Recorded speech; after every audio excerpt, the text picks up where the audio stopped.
Salut les replayers, on se retrouve pour une nouvelle vidéo. L'équipe de France qui réussit son entrée dans la compétition. Victoire face à l'Autriche, 1-0. C'est réussi frère. Je sais pas, tu veux quoi? Ils ont pris les 3 points. Après, il y a à dire sur le match Anderson. Hein. Je pense que voilà. Moi, je suis pas convaincu. Voilà. Moi, ce que j'ai vu ce soir, à aucun moment je suis convaincu. Voilà. Bah écoute, on va en discuter. N'hésitez pas vous à nous dire ce que vous avez pensé de la prestation des Bleus. Et nous, on envoie le générique. C'est parti.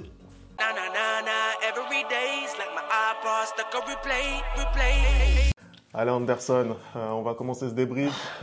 Beaucoup de choses à dire quand même dans ce match. Hein. Ça a été un match globalement maîtrisé, mais il y a eu des choses bonnes et moins bonnes de la part des Français aujourd'hui. Bah franchement, un match de l'équipe de France en demi-teinte pour moi, comme je l'ai dit en intro, c'est-à-dire qu'on a eu à la fois le chaud et le froid.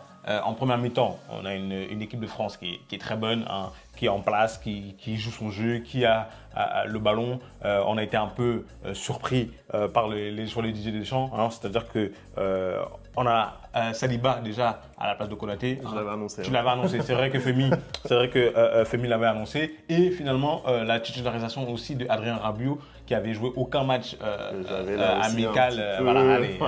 Bref, voilà. Apparemment, tu vois tout. Hein. Mais quand il faut pronostiquer, il n'y a pas les bons pronostics.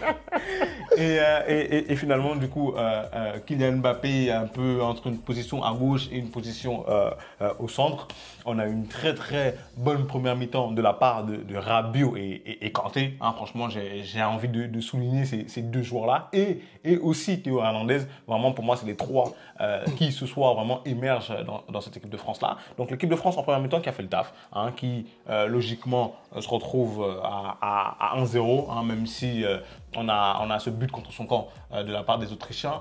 Mais je pense que l'équipe de France avait poussé pour pouvoir obtenir ce but-là, donc c'est logique qu'il arrive.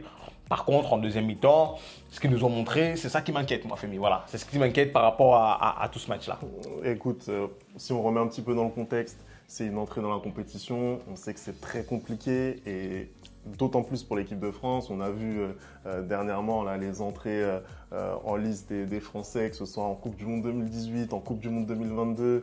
Ça a été à chaque fois compliqué contre l'Australie. Il y a eu ce match lors du dernier Euro face à l'Allemagne où c'était aussi à couteau tiré. Mais ils avaient quand même fait un grand match face à un gros adversaire. Donc les entrées en liste, elles sont jamais faciles pour l'équipe de France historiquement. L'objectif de ce match était de prendre les 3 points. Ils le font. Ils tombent sur une équipe d'Autriche qui, de mon point de vue, n'avait pas les armes aujourd'hui pour lutter face à la France. Ils ont mis énormément d'impact dans les duels dès le début du match, avec une succession de fautes, beaucoup d'engagement. Ils jouent avec leurs armes. Ils jouent avec leurs armes, malheureusement. Mais voilà, moi j'ai trouvé les Français en première période très, très justes. Au final, ils ont fait ce qu'ils devaient faire, c'est-à-dire garder leur calme, jouer leur jeu, essayer de faire tourner le ballon. Peut-être un manque de réalisme, parce que de mon point de vue, ça aurait pu déjà faire 2-0 sur cette première période. Dis les termes. Qui est-ce qui... Mais j'arrive, attends, j'ai pas fini ma dissertation, j'arrive. Lui, il ne dit pas les termes, mais nous, on dit les termes, voilà. Lui, il est un peu vague, hein. Il va un peu dans les extrêmes, mais nous, on va droit au but, hein. Ah non, on va pas hésiter, Moi, ça y est, j'ai plus rien à voir avec toi, Kylian. Ça est terminé. Et non, ce qu'il faut dire, c'est que moi, Kylian, aujourd'hui, je vais pas le détruire parce que pour moi, il fait pas un match catastrophique. C'est pas vrai de dire ça. Ah, c'est sûr que si on regarde par rapport à ses précédentes prestations durant les 2 dernières années, c'est pas un match catastrophique. On est d'accord, c'est un match moyen. Mais c'est vrai que pour dire les termes, honnêtement, depuis ce match contre l'Argentine en finale de Coupe du Monde, je suis désolé. On n'a pas fait. Kylian ne fait pas de bons matchs. Il faut dire la vérité, il n'est pas bon sur le terrain. Non, je ne dirais même pas qu'il ne fait pas de bons matchs, mais on a eu aucun match où on a dit waouh. Aucun. Depuis cette finale de Coupe du Monde, hein, même moi, je me suis levé de ma chaise, je ne vais pas mentir. Depuis ce match-là, il n'y a aucun match où on a dit waouh. Moi, ce soir, je le vois, il fait un match moyen. Il a ce face-à-face-là. Je ne vais pas te mentir. Tu sais très bien que je ne le porte pas dans mon cœur. Mais moi, à ce moment-là, je le vois partir. Je me dis 2-0. Parce que je sais que ça, normalement, il ne rate pas. Ça, normalement, il punit.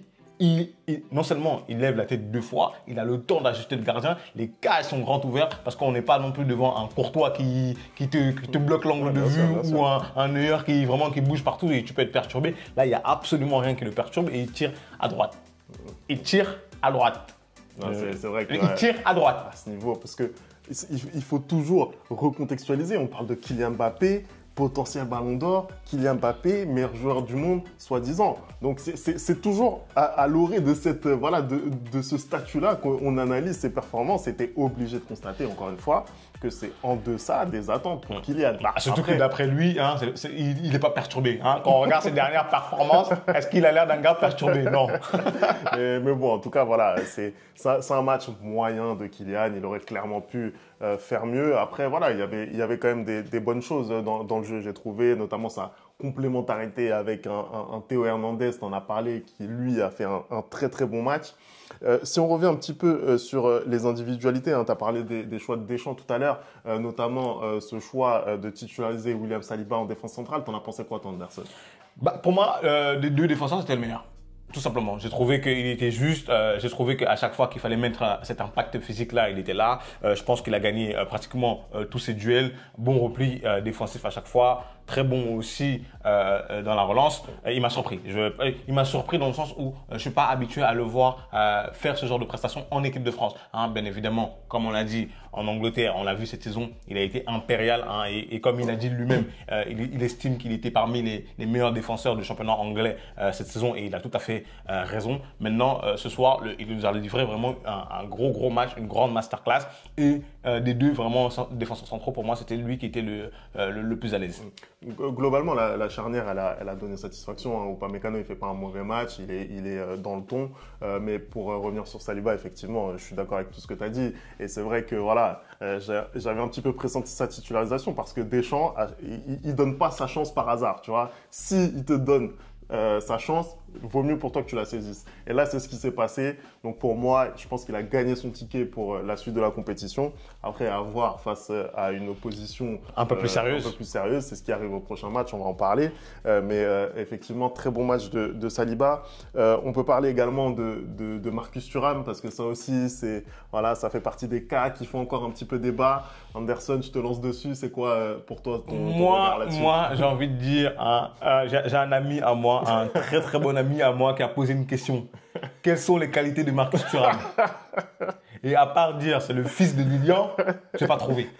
Sincèrement, j'ai pas trouvé. Ce soir, pareil. Je trouve que il n'apporte pas grand-chose à cette équipe de France parce qu'en plus, non seulement il n'apporte pas grand-chose, j'ai même l'impression qu'il limite le jeu de l'équipe de France parce que typiquement, contre une équipe comme l'Autriche où tu as du mal en seconde période, tu peux te rapprocher à un jeu long, à des centres et du coup avec un attaquant de la trempe de Olivier Giroud, tu peux mettre des buts de la tête. Sauf que il n'apporte pas ça non plus. Donc pour moi vraiment tout au long du match, la seule qualité que je peux lui voir, c'est le fait peut-être de pouvoir alterner avec Kylian Mbappé et du coup de pouvoir souvent se retrouver dans ce côté gauche-là et permettre à Kylian donc du coup d'être au centre de temps en temps. Donc peut-être que c'est aussi ça qui fait que dans cette animation offensive, c'est lui qui est titularisé à la place d'Olivier Giroud qui lui est plutôt un vrai attaquant axial et qui va jouer en remise et qui va plutôt attendre le 1-2 pour pouvoir jouer avec Kylian. Là, quand tu regardes l'animation offensive de Didier Deschamps, pour moi, j'ai l'impression qu'à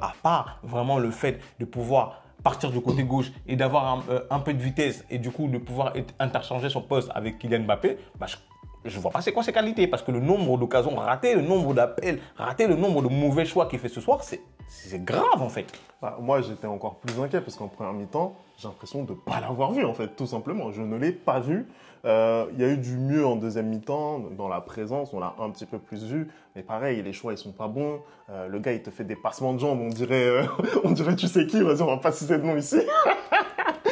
Il te fait des passements de jambes, donc c'est un peu compliqué. Mais sinon, après, voilà, il est volontaire dans le replacement défensif, ça tu peux pas l'enlever. Je pense que ça aussi, ça compte dans l'esprit d'un Deschamps. Mais après, voilà, dans la complémentarité avec Kylian et avec Ousmane, c'est vrai que c'est un petit peu compliqué. Deux autres cas individuels peut-être sur lesquels je voulais revenir. Celui de N'Golo Kanté, parce que c'était son grand retour en compétition officielle. Qu'est-ce que tu en as pensé, toi? Je suis abasourdi. Franchement, on a l'impression qu'il n'est jamais parti dans cette équipe de France. On a l'impression qu'il est indéboulonnable. J'étais là avant, j'étais en train de me dire, ouais, peut-être que ça va être Kamavinga, peut-être que ça va être Tchouaméni. Mais là, comme tu as dit, Deschamps, il donne pas sa chance au hasard. Là, c'est fini, il n'y aura plus de débat. Là, Kanté, ça va être Kanté, Rabiot, point final. Terminé. Mais c'est terminé. Le match qui vient de sortir ce soir, encore à la 92e minute, on a un contre autrichien qui peut faire très très mal à l'équipe de France. Qui revient? N'Golo Kanté encore. En fait, sa science du placement, sa science de l'anticipation, le nombre de duels qu'il gagne, hein, le nombre de kilomètres qu'il avale, c'est extraordinaire. Comment tu peux avoir un joueur comme ça au milieu de terrain?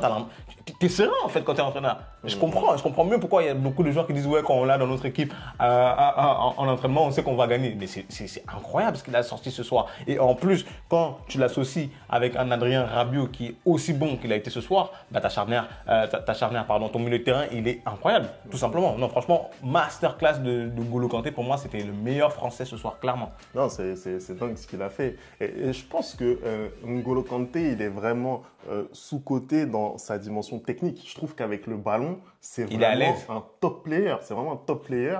Et au-delà de ses récupérations, cette qualité technique, elle permet vraiment de soulager le collectif. Donc son duo, sa paire avec Rabiot, elle fonctionne parfaitement. Et puis aussi, je voulais revenir sur le match de Jules Koundé parce que là aussi, encore une fois, le poste d'arrière droit, c'est pas un poste qui est totalement gagné.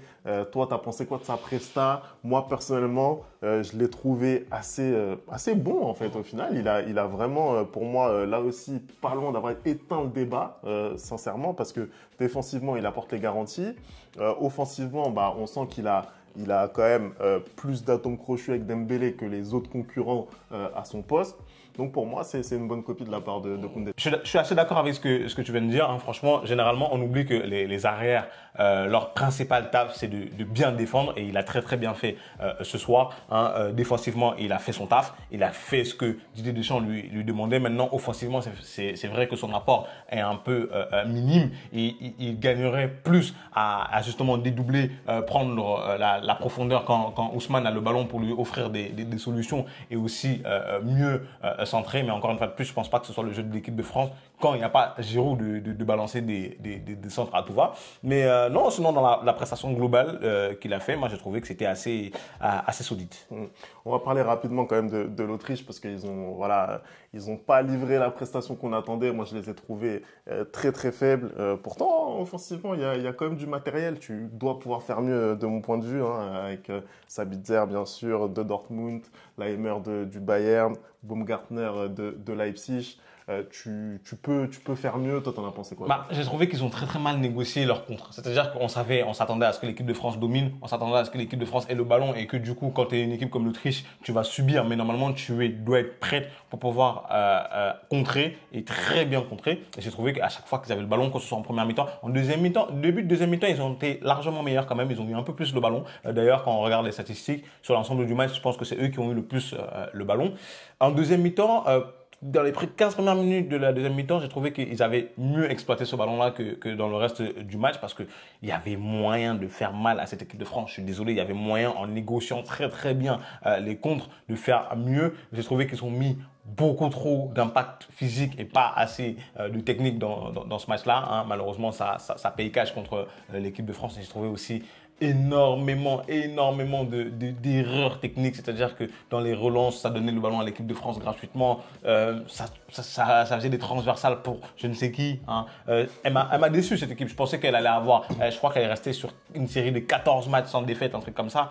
Je pensais qu'elle allait donner un peu plus de fil à retordre à l'équipe de France, même si je trouve qu'au final, il y a eu match. Il y a eu match parce qu'en deuxième mi-temps, il y a plein de fois où ils auraient pu aussi mettre le but d'égalisation. Après, c'est vrai que l'équipe de France aussi aurait dû mettre le deuxième but il y a longtemps. Mais j'ai trouvé qu'ils n'ont pas joué avec les armes qu'ils avaient, à savoir essayer d'être vraiment très très bons en contre et d'essayer de faire mal à cette équipe de France-là. Et donc, logiquement, leur prestation est assez moyenne. Allez, on se projette sur le prochain match pour l'équipe de France. C'est face aux Pays-Bas. Ça va être le choc de ce groupe. Les Pays-Bas qui ont renversé la Pologne lors de leur premier match. Là aussi, match en demi-teinte pour eux. Comment tu vois cette confrontation, Andersen? Les Pays-Bas que j'ai vu contre la Pologne, même si c'était un festival de ratés et de je sais pas quoi, moi j'ai trouvé que c'était une équipe très très joueuse. C'est-à-dire que c'était une équipe qui prenait beaucoup la profondeur, qui tentait énormément. Hein. Les Memphis Depay, même si il a beaucoup raté, au final j'ai trouvé qu'il avait fait un match assez virevoltant. Typiquement, par exemple, moi je trouve que le match de Memphis Depay qui se solde même sans but, j'ai trouvé qu'il était meilleur que le match que Kylian a offert ce soir. Alors Cody Gakpo, quel match phénoménal il a fait. Hein, celui qui était un peu en reste la dernière fois pour moi c'était Xavi Simons.